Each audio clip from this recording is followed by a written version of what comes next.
Right now at 5, big news today as South Louisville is finally getting the maternal care it has long needed. For years, families in this community have gone without nearby comprehensive maternity services. That is about to change. Hello, everybody, and thanks for joining us. I'm Doug Proffitt. And I'm Connie Leonard. A new birthing center is on the way, bringing critical care from labor and delivery to postpartum recovery all in one place. WHAS11's Gabriel Gonzalez and photojournalist Jessica Farley show us why this long overdue facility could be a game changer for South Louisville. We have a zip code that has a very large population of pregnant women. 40215 in South Louisville may be known for Churchill Downs, but now a new facility looking to serve expectant mothers is moving in. We will be trained and have the equipment necessary to be able to offer those services for high-risk patients, and then be able to transfer them out safely. Construction on this 20,000 square foot birthing center is still happening right down this hallway. But in this birthing room right here behind us, it's all set for new beginnings. This is a Swedish ladder. We have put these in all of our labor and delivery rooms. There's different things that we can do with this to help with positioning, to relieve pains from labor. Each labor room will also have tile, tubs, walk-in showers, and full-sized Murphy beds. Melissa Atkins, the CEO of the hospital, says it was her mission to get something like this for the women of South Louisville. There was no hospital close or west of 65 for women to deliver safely. And so it really made the push for this center even more. She says access is what allows mothers and their children to stay healthy before and after pregnancy, specifying options are important. They don't want to have all of the medicinized OB care that we used to offer. They really want to make their birth plans and have the care team respect them when they come in labor and delivery, and that's what we're here to do. The center is expected to open later this fall. In Louisville, Gabriel Gonzalez, WHAS 11, on your side. And the CEO told us they expect 1,200 babies will be born there every year.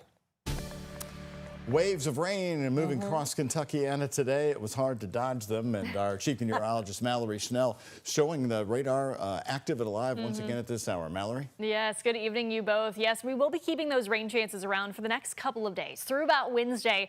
And this is the culprit here. We have this area of low pressure. Over the weekend, it was down to our south, which gave us that beautiful weather both Saturday and Sunday. But this morning, it started to drift off to the north, and it's bringing some of that Gulf moisture into Kentuckiana, with waves of showers and thunderstorms expected for the next couple of days. Now, Louisville and much of Kentuckiana, we've gotten a bit of a break after the morning rainfall, but down to our south, you can see some isolated scattered storms beginning to develop around that Kentucky-Tennessee line. These will likely drift northward as we head throughout the evening. So not everybody will see more rain today, but keep that umbrella handy.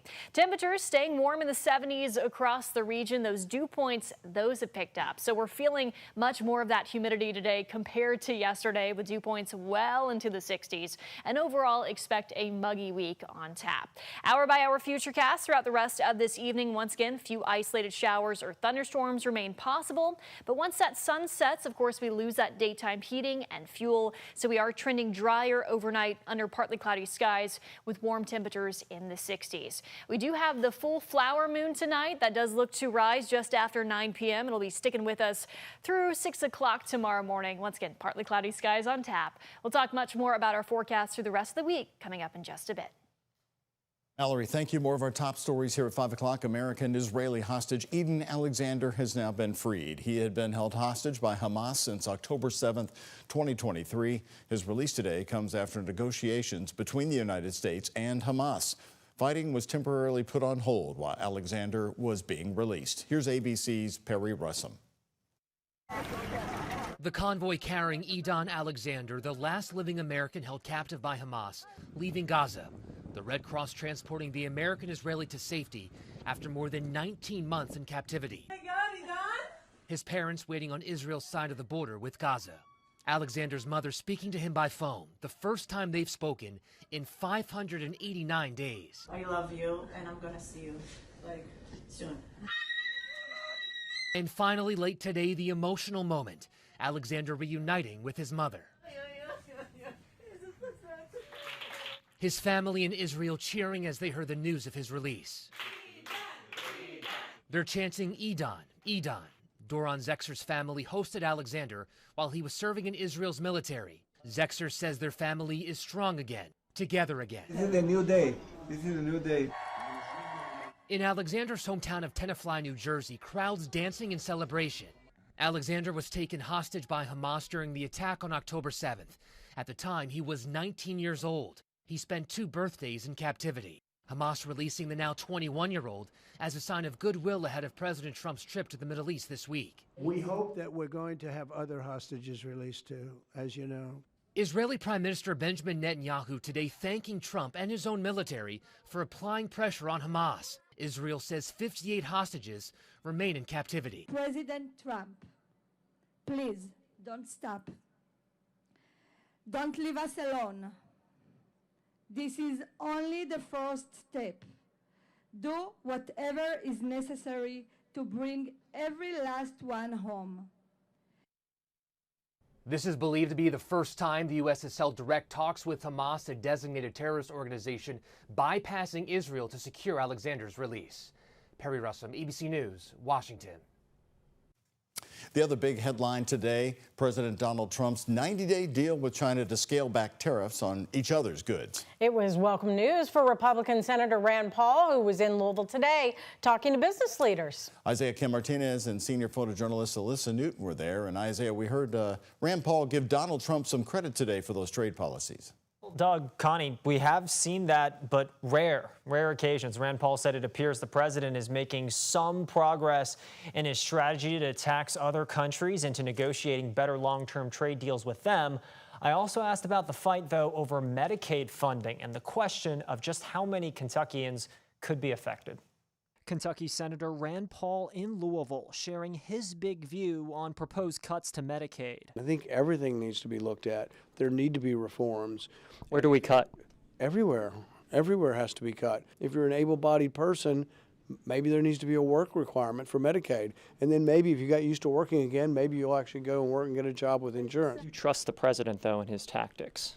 I would prefer we weren't putting tariffs on. Fresh off his meeting with 30 Louisville businesses, Paul, a Republican and harsh critic of Donald Trump's trade policies, is giving the president some credit. He does appear to be getting some progress. It came just hours after the United States and China agreed to significantly lower tariffs on each other's products for 90 days. I'll be the first person to compliment President Trump if the end of this shakes out and in 6 months all the tariffs are lower and there's more trade. I'm perfectly willing and big enough to say, good job, Mr. President. Paul visited downtown Louisville for a closed-door roundtable hosted by Greater Louisville, Inc., the city's Chamber of Commerce.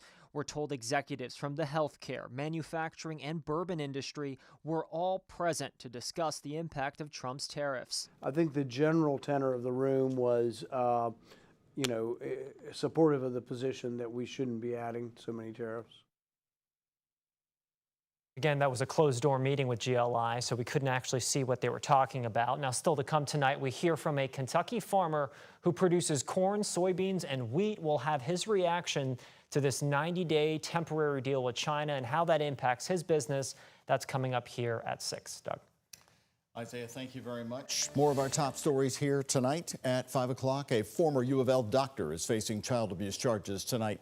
35-year-old Bradford Marsili was arrested on Friday and charged with possessing and distributing the child abuse material investigators say was found on his cell phone when they arrested him in downtown Louisville.